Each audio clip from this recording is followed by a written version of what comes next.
Hello everyone, and welcome to this week's reviews. Today I'm taking a bit of a break from the summer blockbusters to look at two wildly different, smaller films. First is the latest surreal work from Nicolas Winding Refn, The Neon Demon, in which he satirizes the modeling industry and takes us along for the ride. Something's in my room. What do you mean something's in your room? I saw something in my room! Are you high?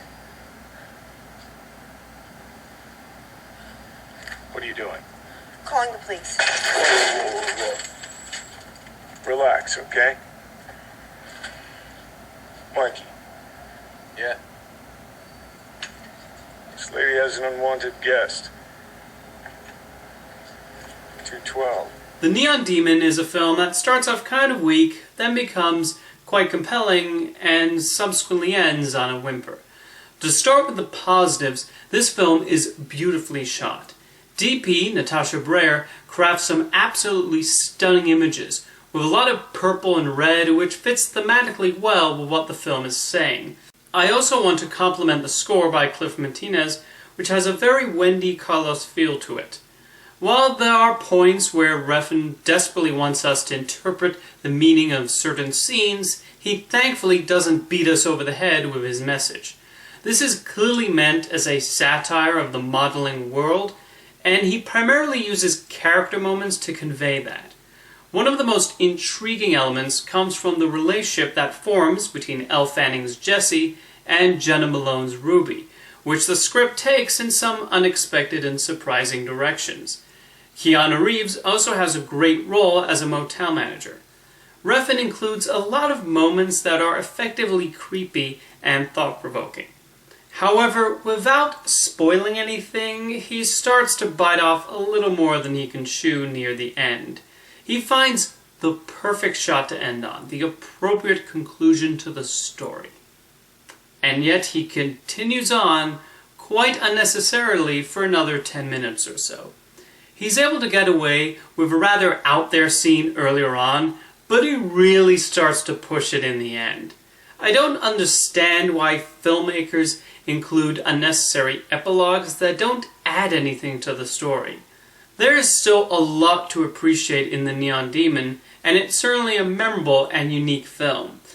I just wish Nicolas Winding Refn had closed it out on a high note.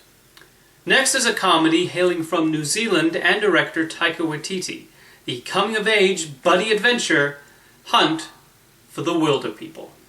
Hector Faulkner, 65, and Richard Baker, 13, have been missing now for 6 weeks. Faulkner is Caucasian. Well, they got that wrong because you're obviously white. There is a fear for Faulkner's mental health following the recent death of his wife. Police are not ruling out kidnapping. Kidnapping? Park rangers have been alerted for anyone seeing the pair should report back to the nearest police station. Oh, Uncle, you're basically a criminal now. But on the bright side, you're famous. I think this might go down as one of the funniest films of the year for me. Just about every single joke works, as Taika Waititi utilizes a wide variety of comedic styles and fits it all into a humorous buddy movie. The friendship formed between Sam Neill's gruff older man Hector and Julian Demison's troublemaking youth Ricky is believable, and the more serious character moments work just as well as the more comedic scenes in developing them. The wide array of eccentric characters also work in making this film a joy, including Rhys Darby as a conspiracy theorist hermit and a very determined child services worker. The camera work also deserves a lot of credit for the sweeping shots of the New Zealand mountains and the zooms really adding to the comedy. So much of its charm also comes from it not hiding its local flavor, and yet the humor is very universal.